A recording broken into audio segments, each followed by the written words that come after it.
लिखिए osmosis, the spontaneous flow of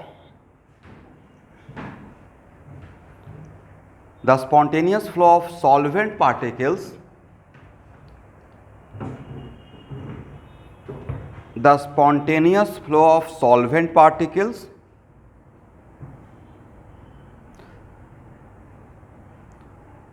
from solvent side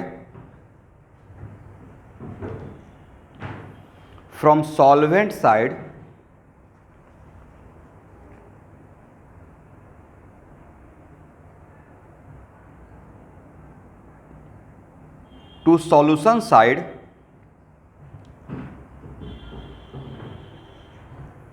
is called osmosis। ये पहला point बनाइएगा।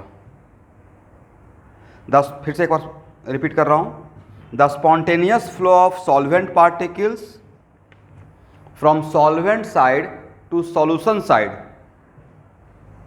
Is called osmosis. तो मैंने कहां से कहां बोला? सॉल्वेंट साइड से सॉल्यूशन साइड, राइट?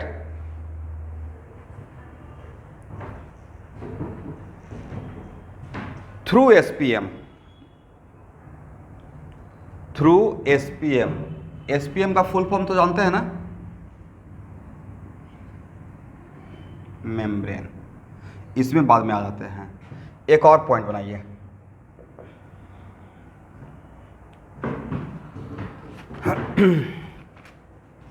लिखिए a spontaneous flow of solvent particles, a spontaneous flow of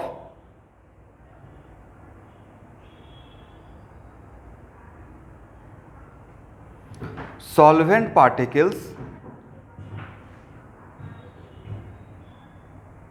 from low concentration side to high concentration side,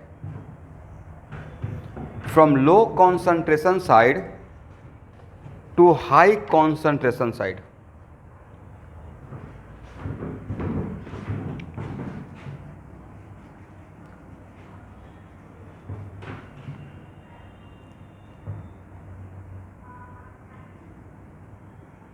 and what is the quality of SPM?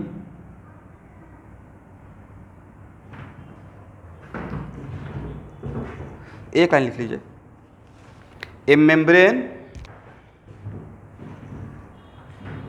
membrane which allow only solvent particles, a membrane which allow only solvent particles to move across it, to move across it. A membrane which allow only solvent particles to move across it.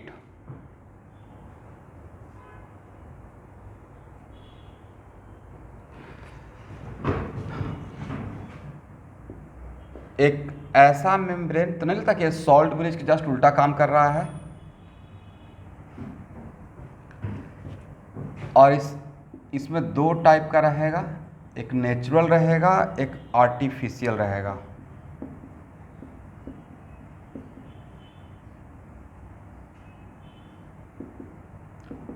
और natural में तो आप लोग जानते हैं natural क्या रहेगा, कहाँ मिलेगा? तो सर एनिमल या प्लांट का just below the outer skin, नहीं,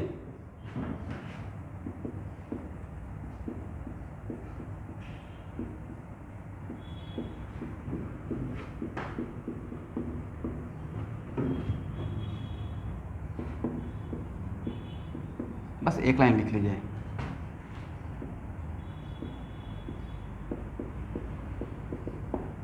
चलिए आर्टिफिशियल में तो एक्चुअल में हम लोग जो यूज़ करते हैं एक्वागार्ड वगैरह, उसमें ऑब्वियसली हम लोग नेचुरल जो एनिमल या प्लांट का तो यूज़ करेंगे नहीं, तो इसमें आर्टिफिशियल यूज होता है। ये भी एक, इससे भी इसका भी एक बनता है मेम्ब्रेन, एसपीएम, ये आर्टिफिशियल है, and silicate of nickel, iron, cobalt etcetera. चलिए यहां तक लिखिएगा फर्स्ट।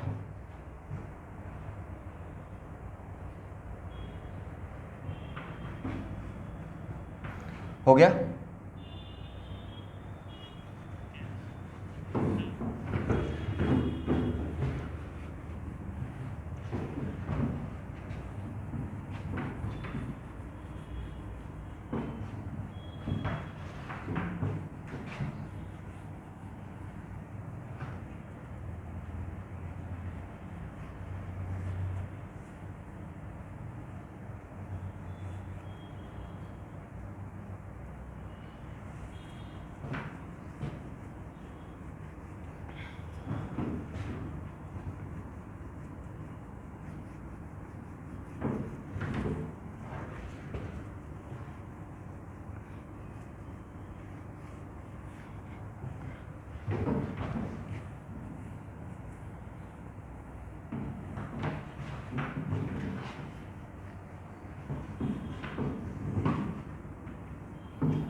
चलिए स्टूडेंट, अब यहाँ देखिए, दोनों डिफिनेशन को ध्यान से सुनिएगा।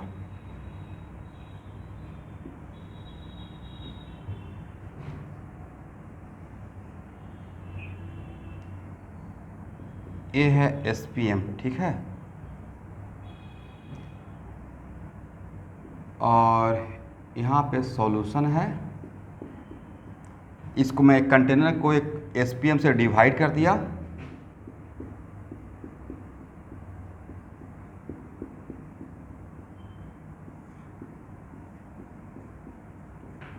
ए सॉल्यूशन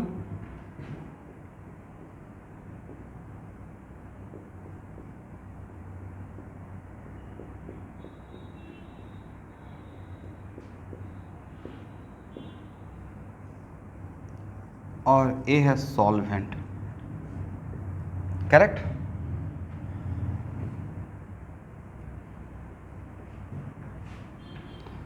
तो बोलिए पार्टिकल कहां से कहां जाएगा?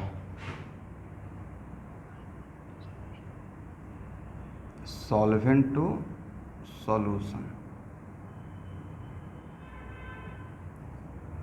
तो एक्चुअली मेन थीम क्या है कि एसपीएम के through solvent particle solution side में जाएगा। वजह यह रहता है कि वो एक्चुअल में इस सॉल्यूशन के साथ इक्विलिब्रियम मेंटेन करना चाहता है, मतलब कोशिश रहता है कि दोनों का कॉन्सेंट्रेशन सेम हो जाए। बट एक सिंपल सा लॉजिक अगर ये सॉल्वेंट साइड है और ये सॉल्यूशन साइड है तो इसमें तो सॉल्यूट है ही नहीं। तो मेन थीम ये है। तो मान लेते हैं कि आपको और यहाँ से यहाँ के का फ्लो को, इस फ्लो के प्रोसेस को ही हम लोग ऑस्मोसिस बोलते हैं। तो अगर आपको ऑस्मोसिस के प्रोसेस को अगर रोकना है, स्टॉप करना है, तो किस तरफ आपको पिस्टन लगाना चाहिए? Very good, solution side, right. Solution side अगर एक पिस्टन लगाकर आप इसको प्रेस कर रहे हैं, मान लेते हैं कि इसको प्रेस करके, इसको मैं लिखा दूंगा, ठीक है, पहले समझ लीजिए। तो minimum pressure applied on this piston for the stop the process of osmosis, maximum नहीं बोल रहा हूँ, मिनिमम प्रेशर, राइट। तो जितना मिनिमम प्रेशर यहाँ पे आपको लगाना पड़ेगा इस ऑस्मोसिस को, यहाँ से सॉल्वेंट पार्टिकल्स को मूव इस तरफ आने से रोकने के लिए, क्योंकि वॉल्यूम अगर कांस्टेंट कर दिए तो ऑब्वियसली यहाँ से सॉल्वेंट मॉलिक्यूल्स जाएगा सॉल्यूशन साइड में, तो सॉल्यूशन का वॉल्यूम इंक्रीज करेगा, राइट। और उस वॉल्यूम को बाय अप्लाइंग द प्रेशर आप इस वॉल्यूम को इंक्रीज नहीं होने दे रहे हैं, बट मिनिमम प्रेशर। तो सर जितना मिनिमम चाहिए उससे अगर ज़्यादा कर देंगे तो जितना मिनिमम प्रेशर चाहिए उससे ज़्यादा कर दीजिएगा तो आपके घर में जो वाटर फिल्टर लगा हुआ रहता है उस पर लिखा रहता है आरओ, रिवर्स ऑस्मोसिस, राइट। तो रिवर्स ऑस्मोसिस खुद से होगा या एक्सटर्नल प्रेशर। तो देखते हैं उसमें एक पिस्टन लगा रहता है, एक मोटर टाइप का, वो एक्सटर्नल प्रेशर क्रिएट करता है, करेक्ट। दैट्स वाई तो यहाँ देखिएगा, बट वहाँ पे थोड़ा और स्टैंडर्ड है। जनरली होता क्या है कि यहाँ से सॉल्यूशंस अगर हम लोग जितना मिनिमम प्रेशर चाहिए उससे ज़्यादा कर देंगे तो सॉल्यूशन साइड से सॉल्वेंट मॉलिक्यूल्स इस तरफ चला जाएगा, राइट। तो सर उस केस में तो प्योर वाटर मिलना चाहिए, और प्योर वाटर का मतलब distil water, not good for health. तो एक्चुअली जो आरओ वगैरह में रहता है उसमें कुछ इस तरीके का एसपीएम तैयार किया जाता है कि कुछ वैसा मिनरल को भी अलाउ किया जाता है जो हम लोग के हेल्थ के लिए अच्छा है। इसे कंप्लीट उसको डिस्टिल नहीं करते हैं, ठीक है। एनीवे तो उसका मैकेनिज्म में अभी हम लोग नहीं जाएंगे। तो मैं यहाँ पे आइडियली ये है कि जितना मिनिमम प्रेशर इस ऑस्मोसिस को रोकने के लिए चाहिए उससे ज़्यादा अगर लगा देंगे तो उल्टा हो जाएगा। उल्टा का मतलब सॉल्यूशन साइड से भी सॉल्वेंट साइड में सॉल्वेंट मॉलिक्यूल जा सकता है, यहाँ से यहाँ भी जा सकता है, बट उसको हम लोग क्या बोलेंगे, ऑस्मोसिस या रिवर्स ऑस्मोसिस। रिवर्स ऑस्मोसिस करेंगे, ठीक है। एनीवे एक बात तो ये हो गया। सेकेंड डायग्राम में एक और मैं पॉइंट लिखवाया था, और दूसरा आइडियल डिफिनेशन ये था, बट दूसरा डायग्राम में कि मानते हैं कि सर अगर इस दोनों तरफ सॉल्यूशन ही रहा, ऐसा भी तो हो सकता है कि इस तरफ भी सॉल्यूशन है इस तरफ भी सॉल्यूशन है, राइट।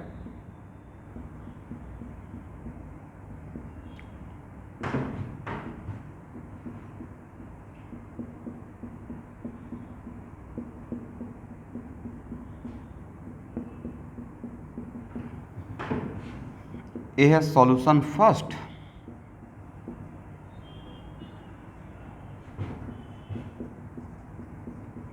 और ये है सॉल्यूशन सेकंड, और इसके कॉन्सेंट्रेशन को C1 बोल रहे हैं, इसके कॉन्सेंट्रेशन को C2 बोल रहे हैं। और if C1 greater than C2, अगर C1 का कॉन्सेंट्रेशन C2 से ज़्यादा है तो बोलिए, अरे ये है मेरा SPM, सॉल्वेंट मॉलिक्यूल का कहाँ से कहाँ फ्लो होगा,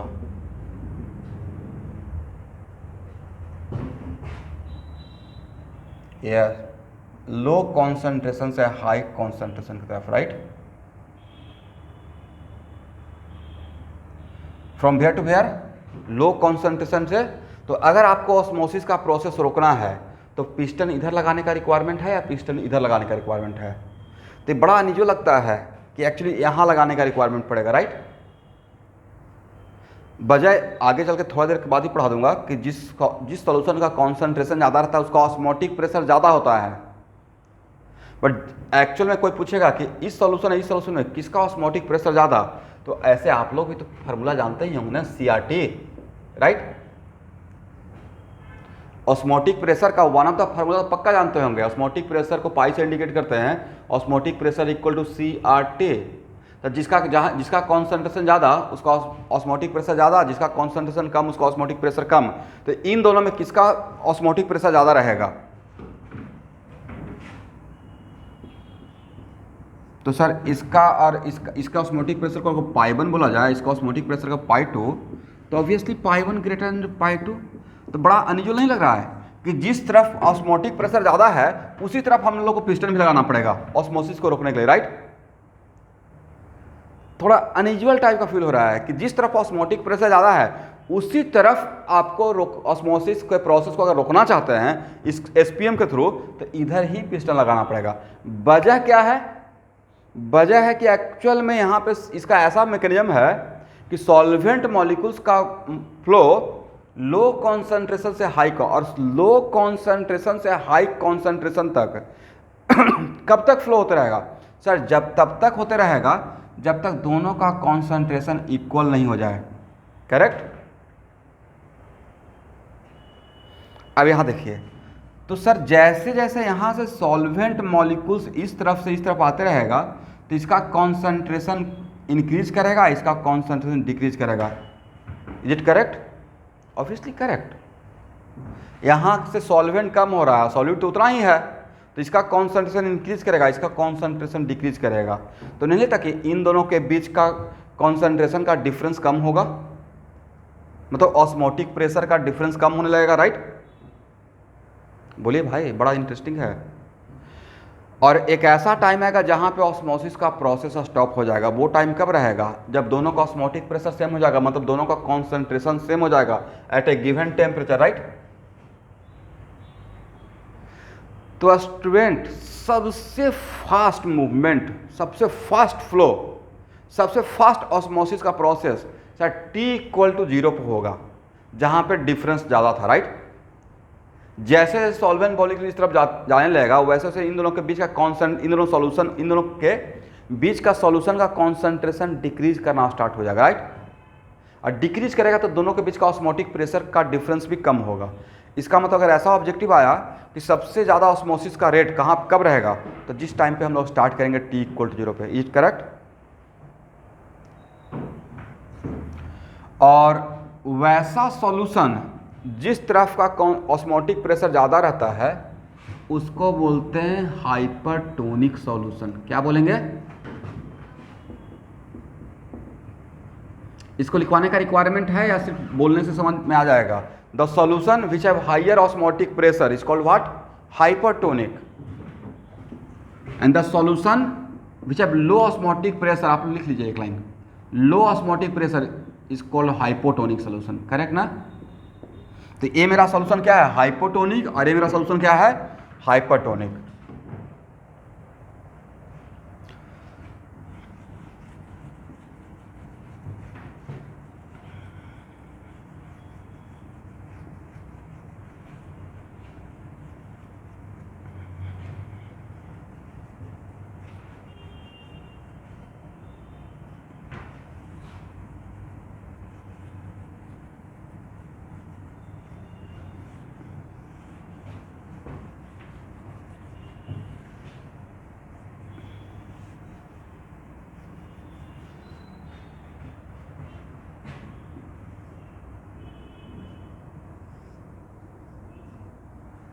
चलिए,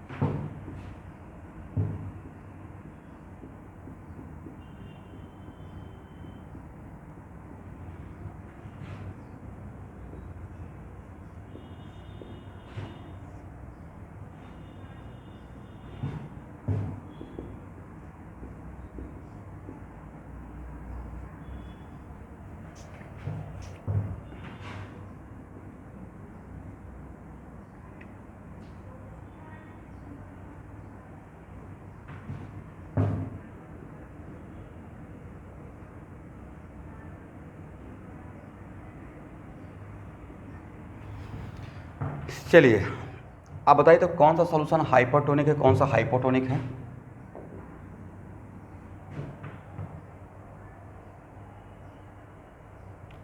तो सर दोनों में तो 1 मोल ही डाल रहे हैं, बट इसका 1 मोल जो NaCl जाएगा वो 2 मोल पार्टिकल क्रिएट कर देगा, राइट।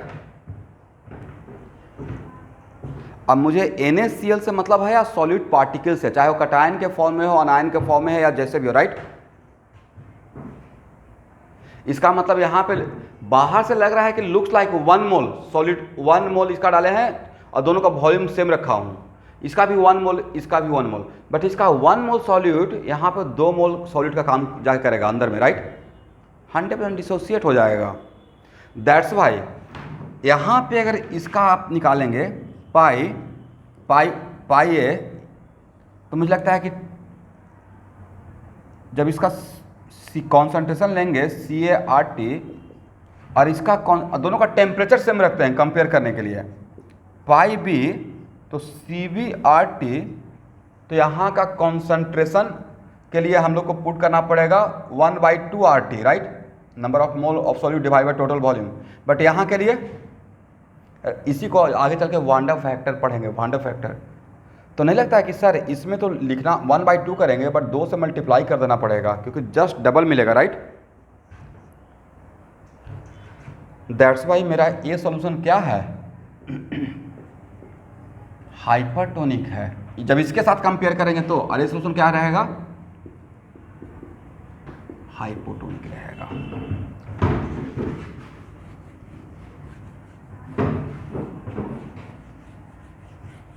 एक लाइन लिखे तो आइसोटोनिक के लिए, when two solution having the same constant, the two solution having same osmotic pressure, the two solution having same osmotic pressure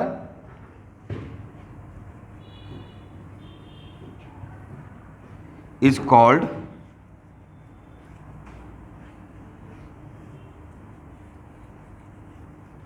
isotonic solution.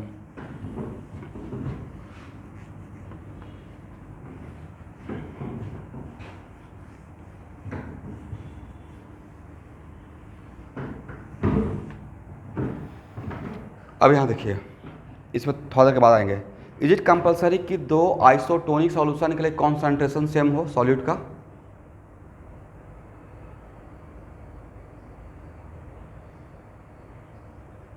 Sir concentration same depending upon situation.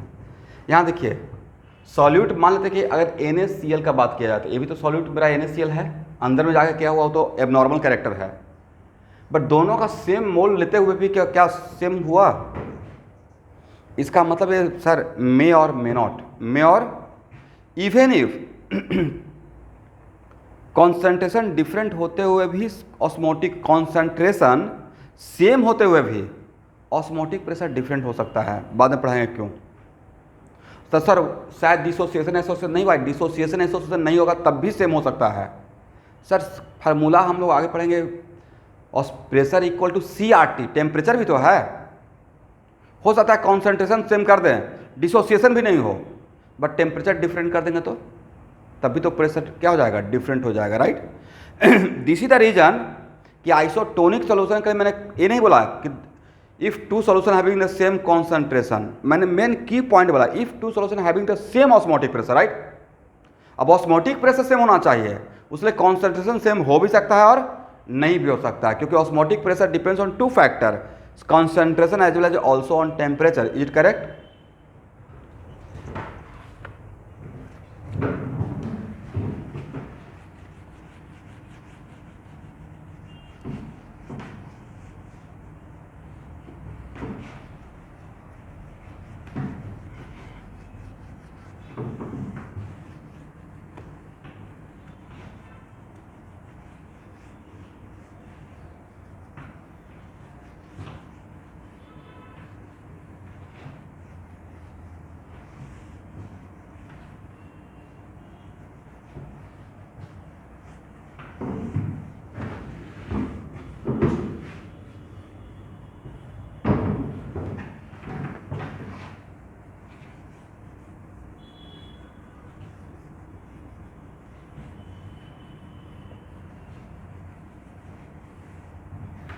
चलिए यहाँ देखिए,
चलिए, ये solution है, ये solvent है, और ये मेरा इस ट्यूब का आर्म है, और ये जिससे बना हुआ है बीकर, उसको मैं SPM का बनाया हूँ, सेमी परमेबल मेम्ब्रेन। तो बोलिए सॉल्वेंट मॉलिक्यूल्स कहाँ से कहाँ जाएगा?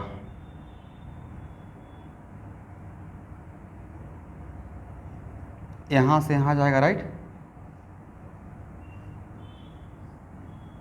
और जैसे जैसे SPM से सॉल्यूशन साइड में जाएगा, वैसे वैसे सॉल्यूशन का वॉल्यूम बढ़ेगा। Is it correct?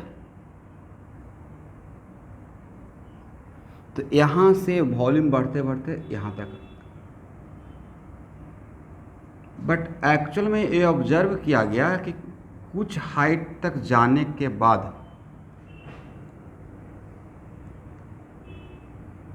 ये ऑस्मोसिस का प्रोसेस रुक जाता है। तो आप कुछ हाइट जाने के बाद ये ऑस्मोसिस का प्रेशर रुक गया। तो सर ऐसा क्यों हो गया?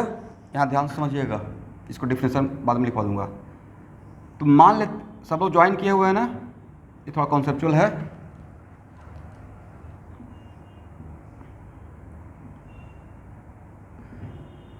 चूँकि ऑस्मोटिक प्रेशर के लिए सिर्फ CRT से काम नहीं चलेगा, इसको मिक्स करके दिया जाएगा क्वेश्चन। तो मान लेते हैं कि मैं बोलता कि देखिए यहाँ से यहाँ पे ऑस्मोसिस मुझे करना ही नहीं है, ऑस्मोसिस को प्रोसेस को रोक के रखना है। तो ऑस्मोसिस को प्रेशर को रोक के रखना है, तो आप क्या मुझे बोलते हैं कि सर यहाँ पे एक पिस्टन लगा दीजिए और प्रेशर अप्लाई कर दीजिए, फोर्स लगाते रहिए, राइट। तो सर कितना फोर्स लगा के रखेंगे? तो सर रिवर्स नहीं करना है, बस मिनिमम प्रेशर अप्लाई करेंगे so that solvent molecules solvent से सॉल्यूशन साइड में नहीं जाए। एक्चुअली यही तो ओरिजिनल डिफिनेशन था ऑस्मोसिस का, करेक्ट ना। बाद में उसको एक्सटेंड करके क्या बोल दिया गया, लो कॉन्सेंट्रेशन से हाई कॉन्सेंट्रेशन। तो minimum pressure applied externally for stop the process of osmosis is called osmotic pressure, right. तो एक्चुअल में एक काम तो हम लोग पिस्टन लगा कर रहे थे, बट अगर इसे यहाँ पे पिस्टन को हटा दिया जाए तो ये ऊपर जाते रहेगा। बट कुछ इस यहाँ जब ऊपर जाएगा तो इसका जो मास रहेगा उसका वेट भी तो इस यहाँ पे एक प्रेशर क्रिएट करना स्टार्ट करेगा, राइट। इसका जो वेट है वो भी एक प्रेशर क्रिएट करना शुरू करेगा, और उस वो जो वेट है उसका वैल्यू जितना मुझे चाहिए था मिनिमम प्रेशर, उसके अगर बराबर हो जाएगा तो वही उसी को हम लोग क्या बोलेंगे, ऑस्मोटिक प्रेशर बोलेंगे, करेक्ट। तो ये प्रोसेस है। इसका मतलब ऐसा नहीं कि यहाँ पे सॉल्वेंट मॉलिक्यूल जाते रहेगा, सॉल्यूशन का वॉल्यूम बढ़ते रहेगा, ये ऊपर उठते रहेगा, बाद में ओवरफ्लो होगा, not like that. After attending the some height, कुछ हाइट गेन करने के बाद ऑटोमेटिक ऑस्मोसिस का प्रोसेस रुक जाएगा। वजह क्या बनेगा? तो सर वजह वो बना जो वहाँ पे एक्चुअली ऑस्मोसिस को रोकने के लिए जो चाहिए था वो इसका वेट ही क्रिएट कर दिया इस सरफेस पे, राइट। तो मान लेते हैं कि ये हाइट h है। अब एक लाइन लिखिए तो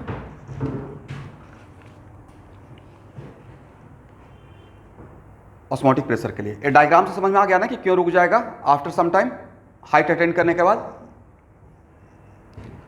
the equilibrium hydrostatic pressure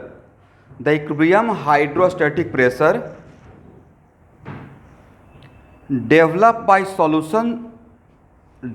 by solution column. The equilibrium hydrostatic pressure developed by solution column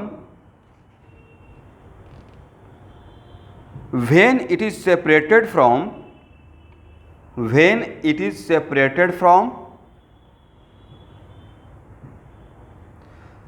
solvent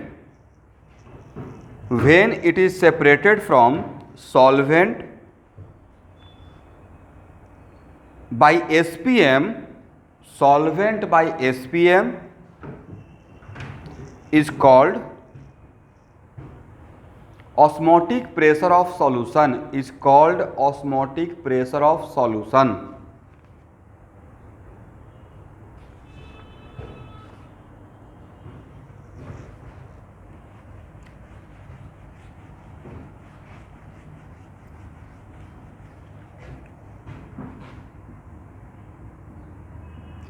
Suraiya join किए हुए हैं?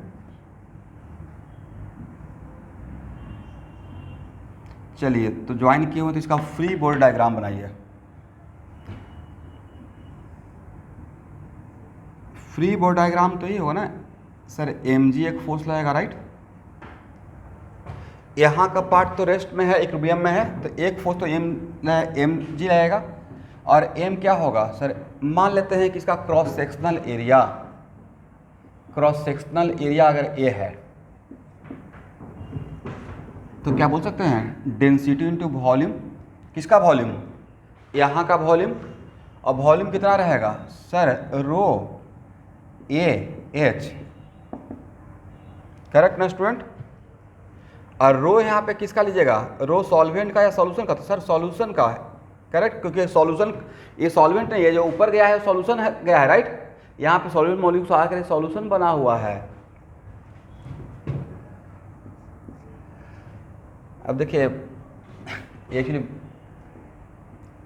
ये जादू भी कर सकते हैं। यहाँ पे पानी का एक कंटेनर रख लीजिएगा, ठीक है, और एक बर्तन रखिएगा, और जिसमें यहाँ पे जो बॉटम SPM का बना दीजिएगा, और यहाँ पे ग्लूकोज या कोई भी सॉल्यूट, और बस इसको टच कराइएगा। यहाँ पे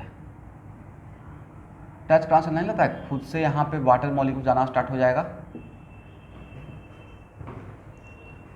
ये ऊपर आ जाएगा। तो ऐसा लगेगा कि खुद से कैसे आ रहा है भाई, खुद से नहीं, this is the property of SPM, right. चलिए, तो एक तो फोर्स ए लगा, और भी कोई फोर्स लगेगा सर, एक फोर्स और लगेगा।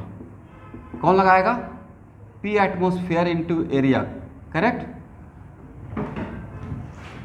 बट यहाँ पे प्रॉब्लम क्या हुआ कि यहाँ भी ओपन है, यहाँ भी ओपन है, तो यहाँ का एटमॉस्फेयर, यहाँ का प्रेशर सर एटमॉस्फेरिक प्रेशर के बराबर, और यहाँ का प्रेशर स्टूडेंट ये भी तो सर P ATM रहेगा, राइट। और फिर आपको फ्लूइड मैकेनिक्स याद आ जाएगा कि सर फ्लूइड मैकेनिक्स में पढ़े थे कि फ्लूइड का अगर लेवल सेम रहता है तो प्रेशर भी सेम होता है, राइट। और जिसको हम लोग बोलते हैं equi pressure surface, that is known as what, equi pressure surface, correct ना। फॉर एग्जाम्पल, अगर किसी कंटेनर में वाटर है और अगर इसको एक्सेलरेशन, इस तरफ एक्सेलरेशन दे देते हैं तो वाटर का लेवल इस तरीके से हो जाता है, right, due to pseudo force. और यहाँ इसके इस सरफेस पे हर जगह प्रेशर सेम रहता है, तो इसी के पैरेलल जितना भी सरफेस ड्रॉ करेंगे वहाँ पे उस सरफेस पे प्रेशर सेम रहेगा, बट यहाँ का सरफेस का अलग अलग प्रेशर होता है। एनीवे, तो सर यहाँ पे P ATM, तो यहाँ भी तो P ATM होना चाहिए, राइट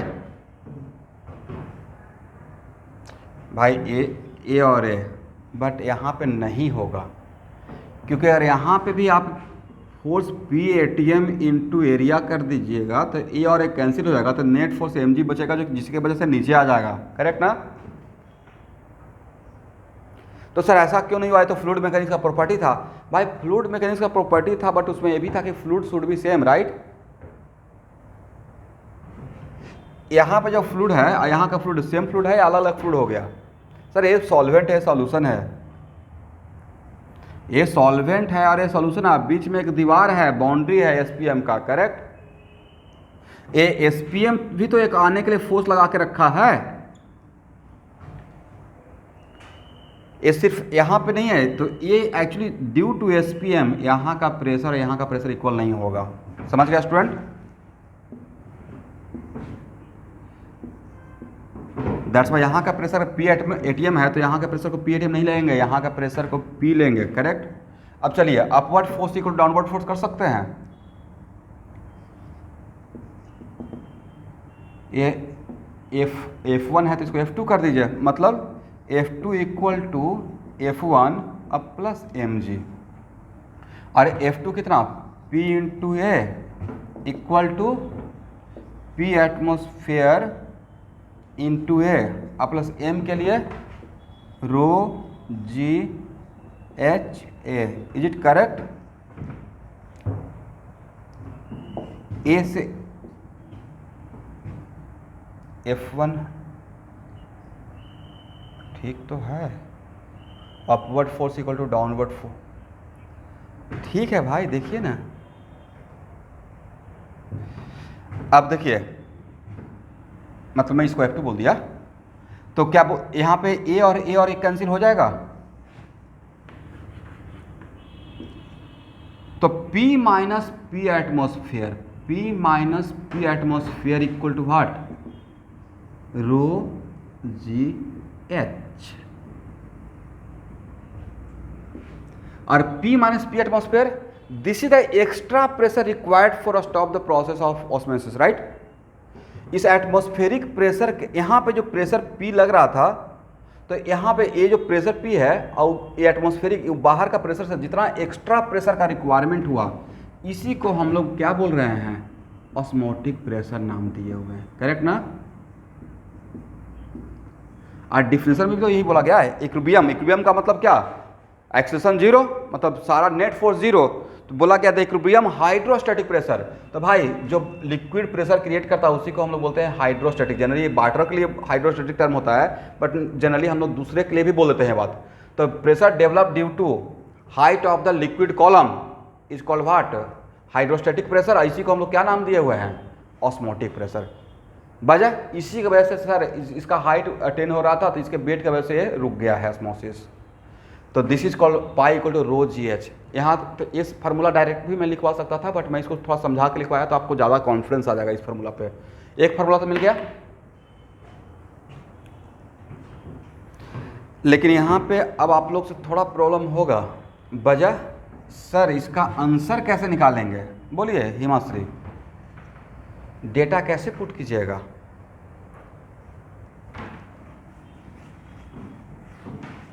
तो सर एक काम करेंगे कि सारे वैल्यू को एसआई सिस्टम में पुट कर देंगे, राइट।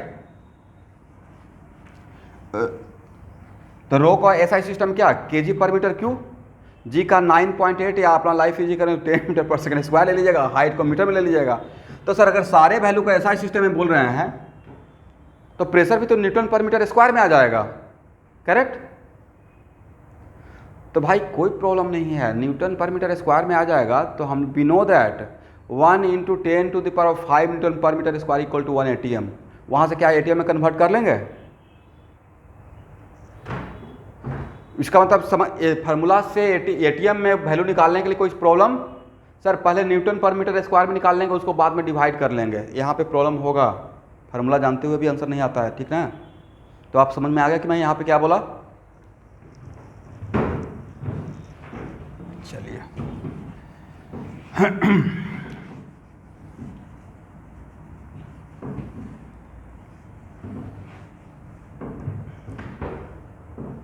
गैसियस स्टेट पढ़ा रहे थे, तो वहाँ पे आपको PATM के लिए एक फार्मूला लिखवाए थे, ρ1gH1 = ρ2gH2, याद है। और बताए थे कि समटाइम्स ऐसा रहता है कि जनरली हम लोग बैरोमीटर में मरकरी के साथ फैमिलियर हैं कि मरकरी का 76 centimetre of Hg = 1 ATM, but sometimes आपको कंफ्यूज करने के लिए मरकरी की जगह पर दूसरा लिक्विड का टर्म में भी दिया रहेगा। और दूसरा लिक्विड का तो आपको याद रहेगा, इतना सारा लिक्विड है कि कौन सा लिक्विड बैरोमीटर में कितना हाइट अटेंड करेगा तो 1 ATM होगा, ये आपको याद नहीं रहेगा, राइट। लेकिन मरकरी का याद रहता है। एक कुछ ऐसा ही है कि STP पे सिर्फ हम लोग को याद रहता है कि STP पे 1 मोल का इतना वॉल्यूम होता है, बाकी कंडीशन का याद है, बाकी के सर याद नहीं है। हम लोग PV = nRT से निकालते हैं, राइट। वैसे ही बैरोमीटर में सिर्फ मरकरी के हाइट का याद है, बस दूसरे का हाइट याद नहीं है। तो हो सकता है, it is very important to note that कि ऑस्मोटिक प्रेशर के लिए मरकरी के छोड़कर मान लेते हैं इन टर्म्स ऑफ एसीटोन के टर्म में हाइट दे दिया जाए, प्रेशर इज इतना centimetre of acetone in barometer, तो कोई बिल्कुल नहीं घबराना है। वहाँ पे उस लिक्विड का डेंसिटी दिया रहेगा, उस लिक्विड का डेंसिटी और हाइट के हेल्प से क्या हम लोग मरकरी के हाइट में कन्वर्ट कर लेंगे, ρ1h1 = ρ2h2। और मरकरी का हाइट अगर मिल गया तो क्या प्रेशर का वैल्यू पता चल जाएगा, 76 सेंटीमीटर ऑफ मरकरी = 1 ATM। तो ये तो ऐसा क्वेश्चन मैं करवाऊंगा यहाँ पे, ठीक है। चलिए एक बात तो ये हो गया। तो ये तो हो गया प्योर सॉल्वेंट के लिए। समटाइम्स ऐसा भी पूछा जाएगा कि यहाँ पे ऑस्मोटिक प्रेशर कैसे डिफाइन कीजिएगा। मान लेते हैं कि ए भी सॉल्यूशन है, ए मेरा सॉल्यूशन फर्स्ट है, ये मेरा सॉल्यूशन सेकेंड है स्टूडेंट, ठीक ना।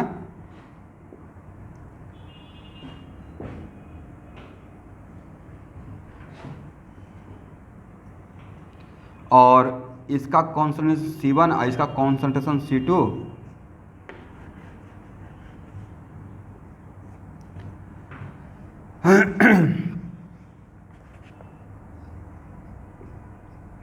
And C1 less than C2, मतलब इसका कॉन्सेंट्रेशन ज़्यादा है, इसका concentration come. Is it correct? तो उस केस में अगर ऑस्मोटिक प्रेशर, यहाँ देखिएगा, उस केस में कहाँ का ऑस्मोटिक प्रेशर ज़्यादा रहेगा? तो सर इसका ज़्यादा रहेगा, इसका कम रहेगा। तो ऑस्मोसिस को, प्रोसेस को रोकना है तो किस तरफ आपको लगाना पड़ेगा पिस्टन? इस तरफ पिस्टन लगाने का रिक्वायरमेंट है, तो पिस्टन इस तरफ लगाना पड़ेगा, राइट? तो इसके, तो यहाँ पे तो नेक्स्ट क्वेश्चन कि सर ऑस्मोसिस को रोकना है, it is very important to note that osmosis को रोकना है तो आप इसका ऑस्मोटिक प्रेशर ज़्यादा रहेगा, C2RT, राइट, इंडिविजुअल। तो ये जो C2RT करते हैं ये इसका ऑस्मोटिक प्रेशर है प्योर सॉल्वेंट के रेस्पेक्ट का, और C1RT करते हैं तो इसका ऑस्मोटिक प्रेशर ज़्यादा है। बट इस केस में जो इन पूरे कंप्लीट अगर हम लोग बात करेंगे कि यहाँ पे जितना चाहिए तो यहाँ पे एक्स्ट्रा कितना अप्लाई करना पड़ेगा फॉर स्टॉप द ऑस्मोसिस, अगर ऐसा ऑब्जेक्टिव आ गया तो सर इसका ज़्यादा है और इसका कम है, सॉरी पिस्टन इधर लगाना पड़ेगा ना, यस उल्टा, यस सॉल्वेंट तो इधर से जाएगा, राइट? अरे मेरा SPM है, तो इवन इफ इस तरफ का ऑस्मोटिक प्रेशर ज़्यादा, इस तरफ कम है, फिर भी मुझे पिस्टन इस तरफ अप्लाई करके प्रेशर अप्लाई करना पड़ेगा। तो मिनिमम कितना प्रेशर अप्लाई करना पड़ेगा? तो सर π2 - π1 अप्लाई करना पड़ेगा, करेक्ट ना? This is the extra pressure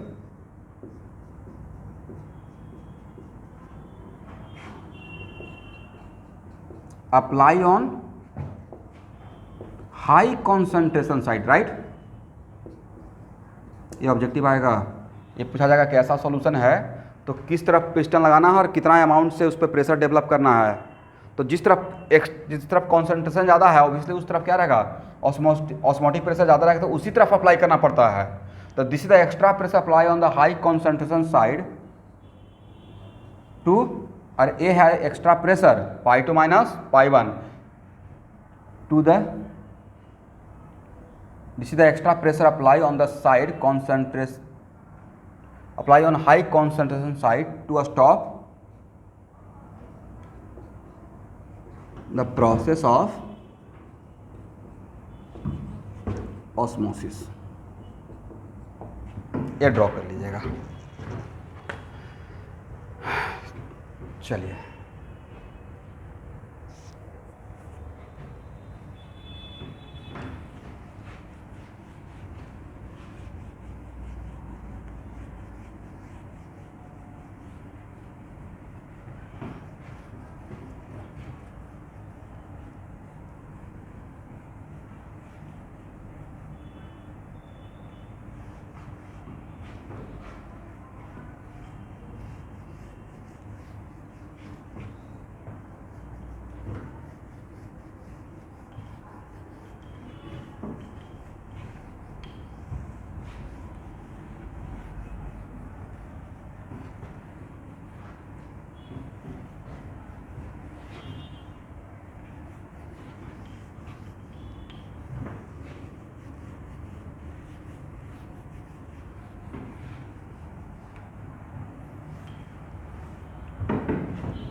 यहाँ तक आ जाइए, यहाँ तक clear?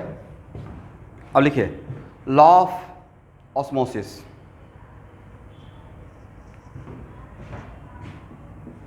Osmotic pressure directly proportional to concentration and osmotic pressure also directly proportional to temperature.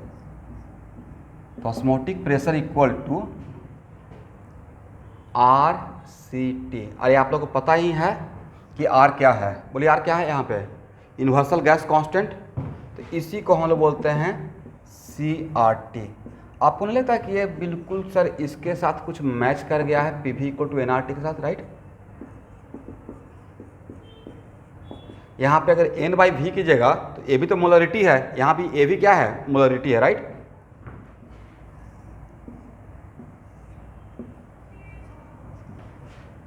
बिल्कुल इसके जैसा सिमिलर दिख रहा है नहीं। अगर क्वेश्चन फर्स्ट को सेकेंड के साथ कंपेयर कर दें तो सर बस डिफरेंस ये है कि एक गैस के लिए हो गया, एक सॉल्यूशन के लिए हो गया। Is it correct? अब मुझे Dalton's law of partial pressure बताइए। What are difference of Dalton's law of partial pressure?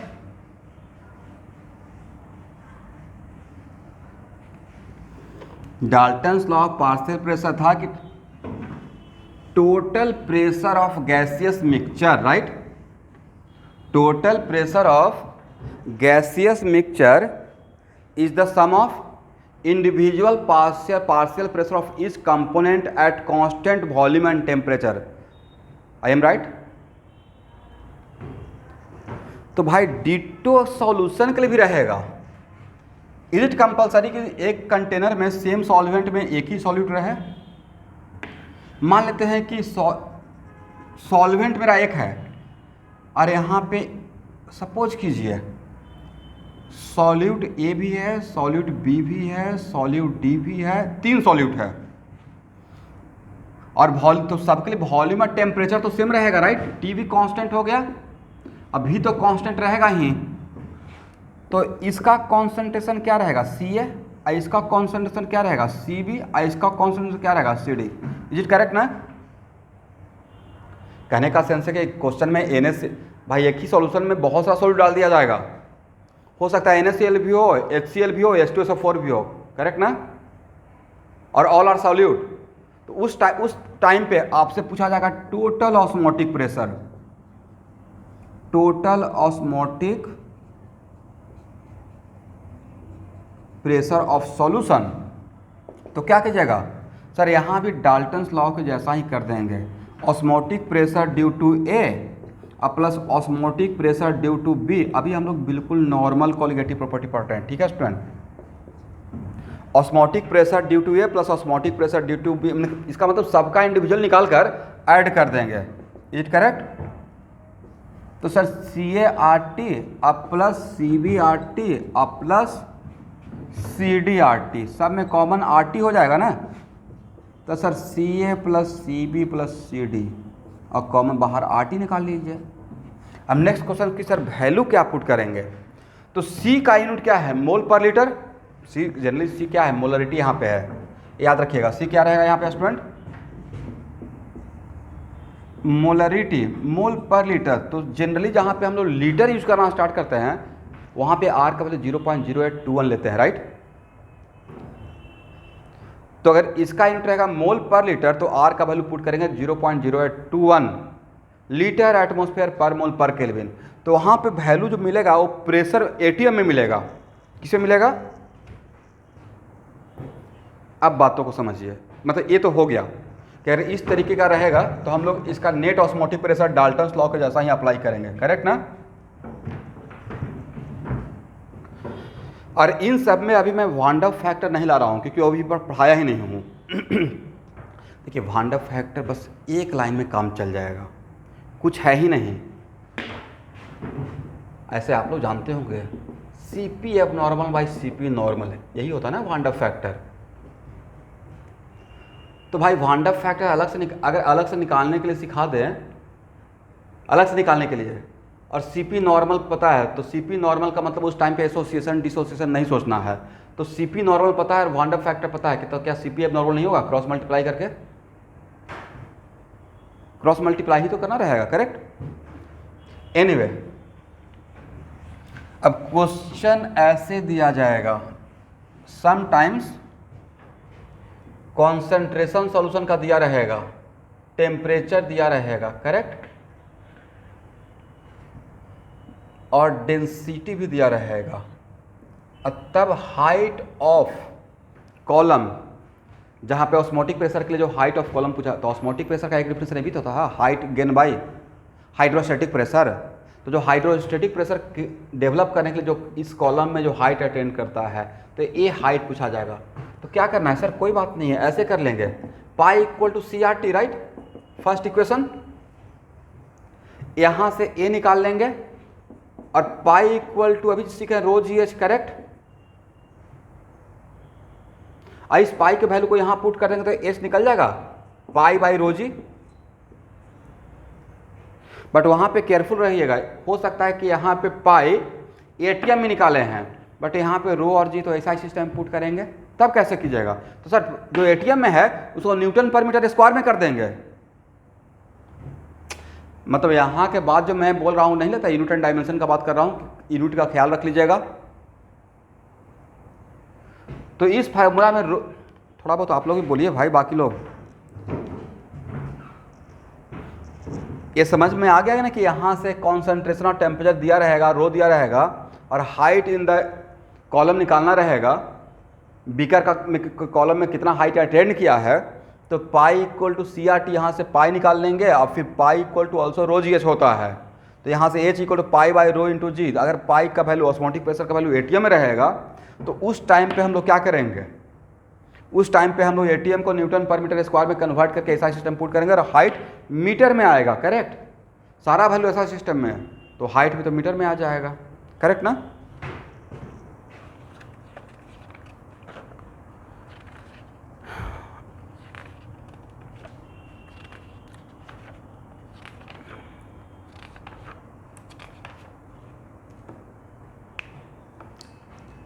तो आज का क्लास इतना ही रहने दीजिए, सिर्फ हेडिंग बना के छोड़ दीजिए, वान डर फैक्टर, और ब्रैकेट में लिखिएगा एबनॉर्मल कॉलिगेटिव प्रॉपर्टी।